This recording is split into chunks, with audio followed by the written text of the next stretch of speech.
Hitler, Sheikh Hasina এবং সর্বশেষ সংযোজন আসাদ। পৃথিবীতে সময় সময় যত স্বৈরাচার এসেছে তাদের পরিণতি কিন্তু কোনোভাবেই ভালো ছিল না। আমরা সর্বশেষ আমাদের দেশের সাবেক প্রধানমন্ত্রী শেখ হাসিনার বিষয়টা দেখেছি, যার দাপটে পুরো বাংলার মানুষ মাথা সোজা করে দাঁড়াতে পারেনি। সেই শেখ হাসিনা দীর্ঘ 15.5 বছর পর পালাতে বাধ্য হয়েছিল এবং এর সর্বশেষ সংযোজন আসাদ সরকার সিরিয়ার গত 24 বছর যে অরাজকতা সৃষ্টি করেছিল, যার ফলাফল এখন সে ভোগ করেছে এবং এটাই তার কাম্য ছিল। কিন্তু কিভাবে 24 বছরের এই স্বৈরশাসককে সিরিয়ার মানুষ ক্ষমতাচ্যুত করেছে তা আমরা এই ভিডিওতে জানব। তাকে শুধু ক্ষমতাচ্যুতই করা হয়নি, বরং তাকে দেশ থেকে পালাতেও বাধ্য করা হয়েছে। 27 নভেম্বর হায়াত তাহরির আল শামস এর নেতৃত্বে একদল বিরোধী যোদ্ধা একত্রিত হয়ে বিদ্রোহ ঘোষণা করে। প্রথম হামলাটি বিরোধী নিয়ন্ত্রিত ইদলিব এবং আলেপ্পোর প্রতিবেশী গভর্নরেটের মধ্যে প্রথম সারিতে এসেছিল।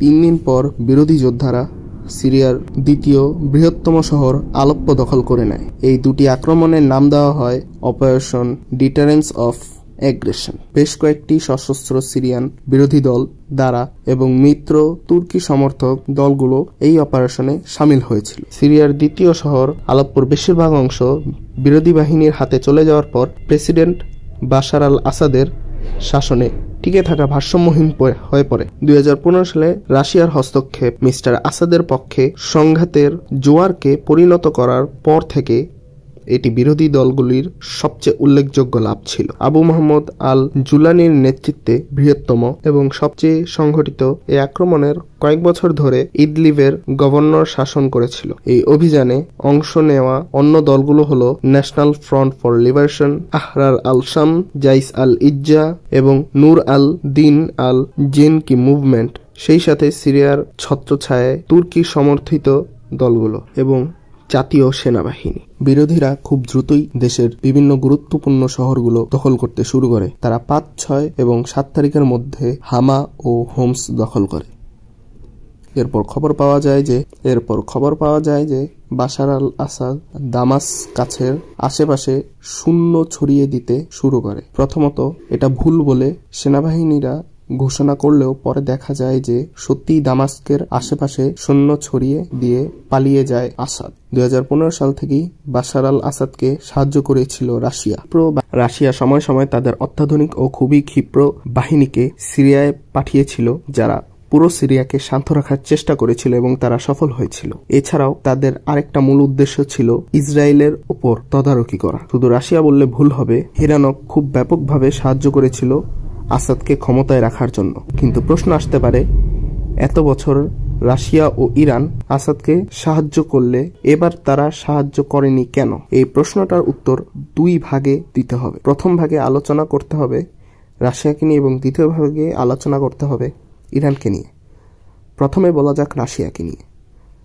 রাশিয়া বিলিয়ন বিলিয়ন ডলার দেওয়ার পাশাপাশি রাশিয়া থেকে সিরিয়ায় পাওয়া সবচেয়ে বড় সাহায্য ছিল রাশিয়ার পাঠানো ওয়াগনার গ্রুপ। ওয়াগনার গ্রুপের জন্য সবচেয়ে গুরুত্বপূর্ণ হস্তান্তর ছিল অর্থনৈতিক ক্ষেত্রে প্রবেশ। গ্রুপটি সিরিয়ার সরকারকে ওয়াগনারের গ্যাস এবং তেল ক্ষেত্র এবং ফসফেট খনি থেকে 25% উৎপাদন দেওয়ার নির্দেশ দেয়। এই ক্ষেত্রগুলি থেকে অবশিষ্ট রাজস্ব রাশিয়ান কোম্পানি এবং সিরিয়া সরকারের মধ্যে বিভক্ত হয়েছিল। অন্যদিকে ডোনাল্ড ট্রাম্প আমেরিকার প্রেসিডেন্ট হওয়ার পর রাশিয়া যত দ্রুত সম্ভব ইউক্রেনের সম্ভাব্য স্থানগুলো দখল করার জন্য সর্বোচ্চ চেষ্টা করে, যার কারণে তাদের সকল জায়গায় ছড়িয়ে দেওয়া সৈন্যগুলোকে একত্রিত করে তারা ইউক্রেনের যুদ্ধে ব্যবহার করে। ফলে সিরিয়ার ওয়াগনার গ্রুপের সৈন্যরা রাশিয়ায় ফিরে যায়, যার ফলে সিরিয়ায় দেখা যায় সৈন্য সংকট।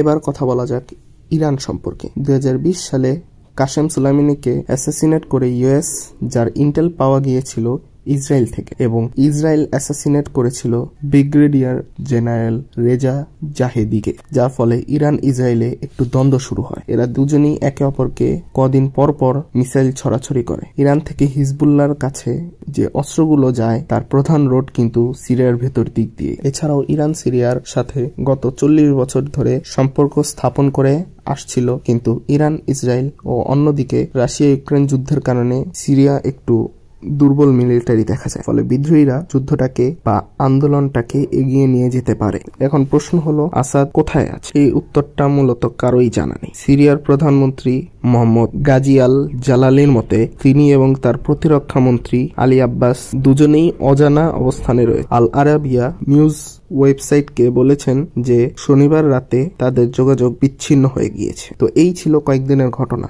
যদি আরো কিছু ডিটেলস জানা যায় তাহলে আমরা আপনাদের জানানোর চেষ্টা করব। এই ভিডিওটি খুব দ্রুত বানানো হয়েছিল, যার কারণে অনেক ইনফরমেশন হয়তো আমরা দিতে পারিনি। আশা করি সেটি আপনারা ক্ষমার দৃষ্টিতে দেখবেন। এছাড়াও ভবিষ্যতে যদি আমরা কোনো ইনফরমেশন জোগাড় করতে পারি, সেই ইনফরমেশন আপনাদেরকে জানানোর অবশ্যই চেষ্টা করব। তো এই ছিল আজকের ভিডিও। ভালো থাকবেন, সুস্থ থাকবেন, ধন্যবাদ।